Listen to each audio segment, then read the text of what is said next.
The story begins 65 years ago when the world was practically destroyed by a nuclear war. Electricity and all communication systems were completely wiped out in a single night. The entire world was going through a terrible time. Then, a scientist discovered the Genesis tree deep in the Amazon jungle. Its miraculous flower had enough power to provide electricity for the entire world. This allowed humans to start rebuilding everything again.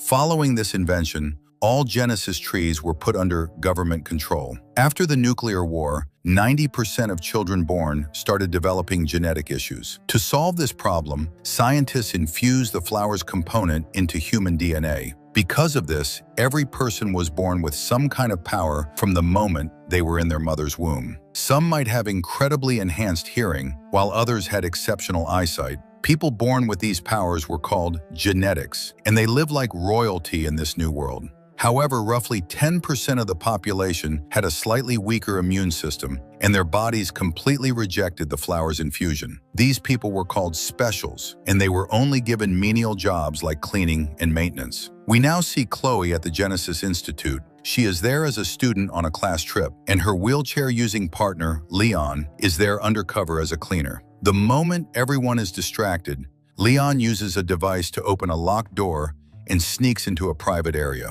Checking his map, he sees two guards standing nearby, so he sends out a small mechanical rat toy. The guards chase it, and when they grab the toy, it releases sleep gas, instantly knocking them both out. Leon takes their keys, heads to the ventilation system, and hooks up a gas tank, sending sleeping gas through the pipes to knock out the scientists. He puts on a mask and tries to enter the lab, but his code is incorrect.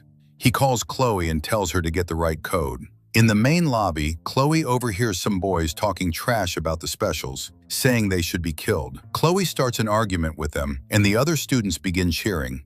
A guard rushes over. Chloe quickly acts helpless, asks the guard for help, and subtly steals his notepad from his pocket. She finds the correct code inside the notepad and sends it to Leon. The moment he gets the code, Leon quickly enters the lab. He takes out his mother's old watch, which is engraved with the encouraging words, "We are one, we are equal." This gives him the courage he needs. He pulls a lever, the machine opens, and inside is the Genesis tree. He grabs an old tool and starts drilling a hole in the glass shield. But as he reaches to pick the flower, the tree shoots out multiple spikes and an alarm suddenly goes off. Leon still manages to pack the flower into a blue capsule. An announcement blares that the building is in lockdown and everyone must evacuate immediately. Chloe wanted to wait for Leon, but the guards forced her out with the other students. Somehow, Leon manages to escape just in time. Outside, Leon intentionally bumps into Chloe and makes her drop her teddy bear. Before giving the teddy back, he hides the capsule inside it. When the guards check Leon's pockets, they only find his watch. They mock the inscription on the watch and call Leon a freak.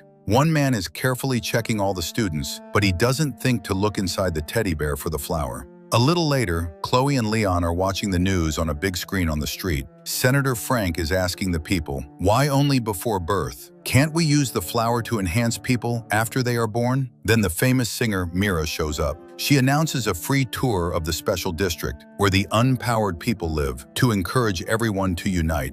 After changing his clothes, Leon explains to Chloe that politicians and celebrities just put on a show. They don't care about people like them. Just a moment ago, a poor guy like them was physically pushed out of a food store on the street. They then see a cleaner wiping something off a window that read, "Death to the genetics," which means not everyone is happy with the genetics. Meanwhile, Mira's manager warns her that the situation is getting dangerous. He says the special district is already risky, and the huge crowds mean the autograph session should be canceled. Mira strongly disagrees, saying unity won't be achieved that way.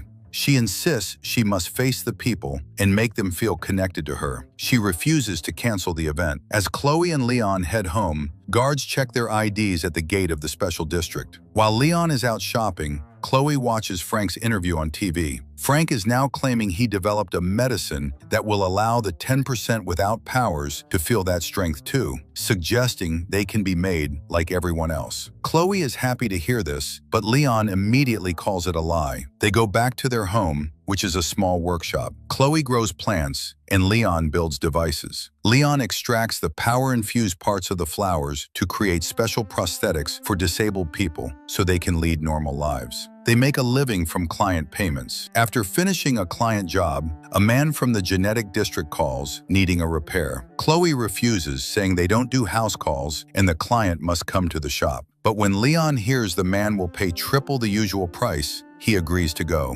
Chloe is scared because this is somewhat illegal work. Leon reassures her, saying he knows the entire route, where the guards are and where they aren't. He says he can enter without anyone finding out. They arrive at an expensive restaurant. The cook lets them in through the back door. The cook is also a special and uses a mechanical suit to help him walk, despite his disability. Suddenly, a gang called the Anti-Genetics smashes through the main door and cuts the power. Leon finishes fixing the suit. The cook says he'll check on the power and bring their money. The gang starts destroying the restaurant and killing people with special powers. In minutes, tables are shattered and many dead bodies are on the floor. The gang leader starts writing something on the wall. Just then, the cook stumbles back into the kitchen, covered in blood. With his final breaths, he tells Chloe and Leon what's happening outside before he dies. Chloe and Leon try to escape, but the back door is locked. They need to think of a clever way to get out. Leon tells Chloe to help him put on the cook's mechanical suit.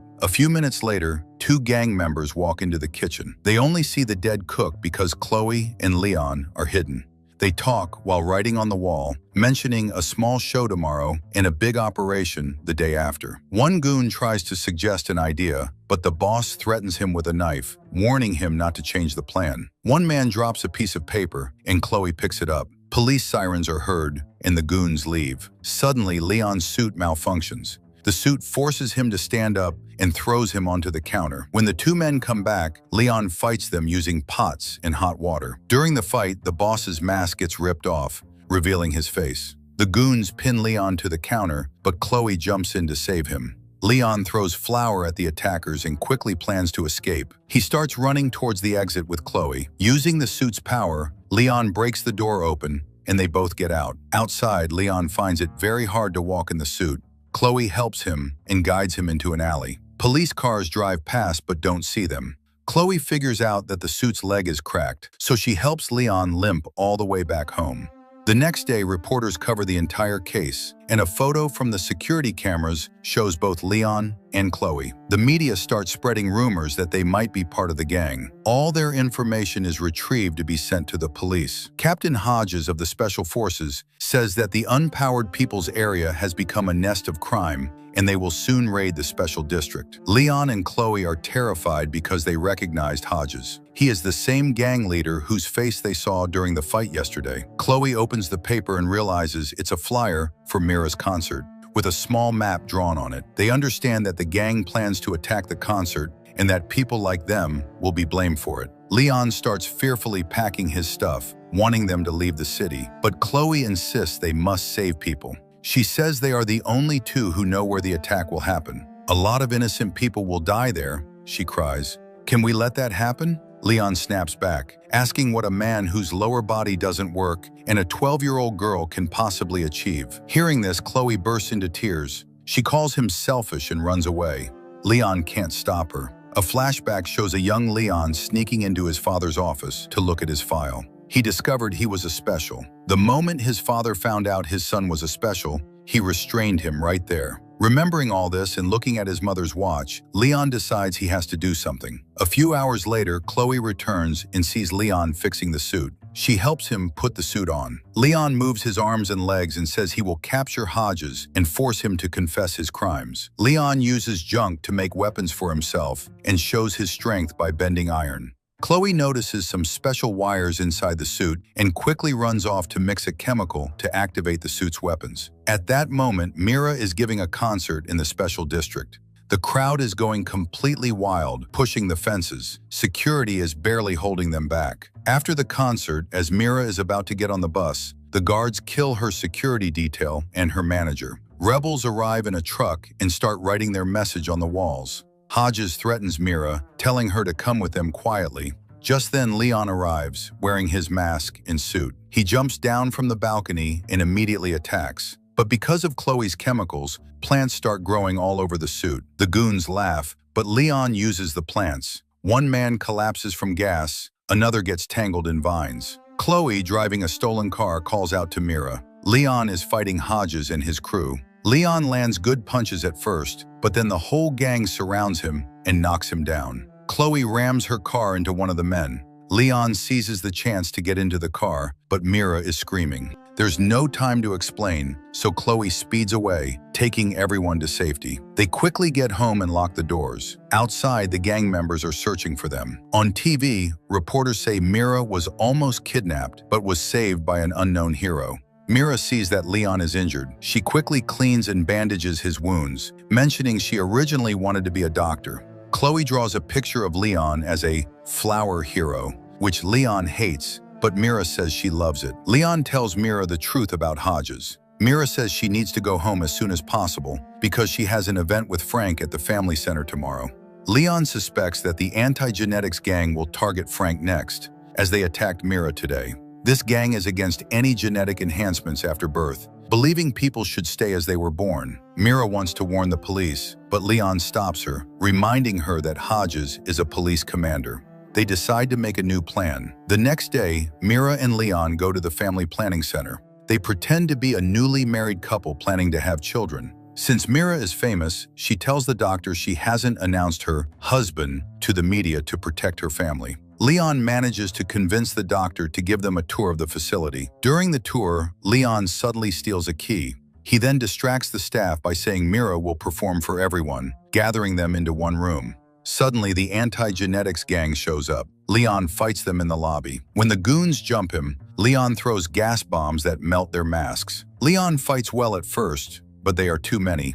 They knock him down and start beating him up. Hodges rips off his mask and starts repeatedly punching him in the face. Suddenly, Frank's security team arrives and the goons flee. Mira reveals she called Frank because she knew Leon couldn't handle the large number of gang members alone. Leon asks why the guards didn't follow the goons. Frank replies, "You were more important to us than them." It is revealed that Frank is actually Leon's father. Chloe is completely shocked to hear this and realizes Leon had lied to her all this time, saying his father was dead. Angry, she runs away. When reporters rush in, Frank immediately switches into his politician mode. He says his son is proof that the gap between genetics and the unpowered people has become too wide. He urges people to vote carefully tomorrow. A week later, Frank's project is announced as approved by almost everyone. Many buses arrive in the special district, taking all the poor people to a medical camp outside the city for treatment. Frank claims that after this treatment, they will no longer have any flaws. He says their living area, the special district, will be opened up and everyone will live together freely. At the medical center, Leon asks where Chloe is, but Frank says they couldn't find her. When Leon mentions Hodges' name, Frank changes the topic. He says, "Don't worry about this. I just want to cure you." Leon reminds him, "When you tried to cure my mother, she died. Do you remember?" Frank apologizes and admits he made a mistake. He says his mother also left a letter. He explains he was too scared to give it to him before Leon left home. Leon opens the letter. His mother wrote that she was sorry she had to leave them. She wanted Leon to be a good man, but was afraid his anger would consume him and leave him bitter. She advised him, "Son, learn to forgive people, because no one stays with you until the end." Reading this, Leon breaks down, missing his mother. Mira comes over and takes Leon outside for fresh air. While walking, Leon sees Chloe and apologizes to her. Chloe couldn't stay mad at her brother for long. Leon then explains that he believes Frank organized all the attacks just to get his project approved, but they need to find concrete proof before they can stop him. Chloe gets an idea and borrows a camera from a man who has a prosthetic eye. The doctors announce the next patient. In the lab, Chloe sneaks into the vents and starts recording. Hodges and Frank are talking. Their conversation confirms they work together to plan everything. While sedating some patients, Frank explains his plan to extract a specific gene from the special's brains and inject it into those who already have powers, calling it humanity's next evolution. He says it will make the genetics better and keep them young forever, regardless of their age. He admits he doesn't care about the specials. He only wants to use these disabled people to extract the gene. A little later, Chloe plays the recording for everyone in the tent. Mira cries and apologizes to all the specials for not knowing the truth. Leon repeats his mother's message. "We are all equal. We are not flawed. We are human too." He rallies everyone to fight. He demands his suit back immediately.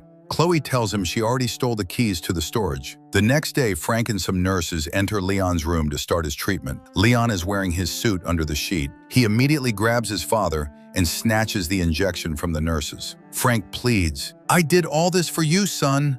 I want to cure you." But Leon replies, "You are a monster, nothing more." Leon locks his father inside the room. He takes some explosives from Chloe and runs towards the security room. He fights the guards there, but one manages to hit the alarm button. Chloe connects the camera to a computer to upload the full recording as evidence for the police. Mira kisses Leon before he leaves, telling him to come back safe. In the tent area, Hodges arrives with his gang. Leon and the Specials surround them, and a massive fight breaks out. The Specials only have normal items like pots and pipes, but their large numbers keep the fight even. Leon's suit gives him the strength to fight multiple attackers at once, but Hodges calls for armed backup, and many more people arrive. Many Specials are wounded.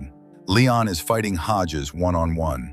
Hodges manages to knock Leon down, who tries to crawl away. In the security room, a man grabs Mira by the neck, but a Special arrives and quickly kills the attacker. The computer finally finishes uploading the footage, and Chloe immediately calls the police. In the lab, Leon is crawling for his life. Hodges catches up and hits him again. Their fight moves across tables and control panels.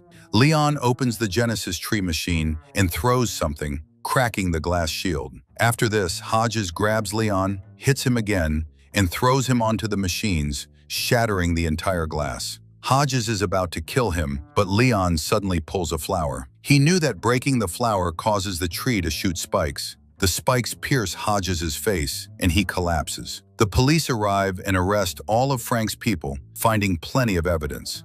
Chloe and Mira rush to Leon, and this time, Leon leans in and kisses Mira. A week later, all news channels are exposing Frank's disgusting plan. People are saying a masked man saved everyone, with rumors that he was Frank's son, which the police deny. Frank himself has fled. The government ends its policy of separating people. Everyone is free to go anywhere. Mira's voice was damaged during the fight, so she can no longer sing, but she is very happy living her life with Leon. Frank is still missing. The story ends with him watching his son from a distance, glaring. If you liked the video, please like it and subscribe to the channel.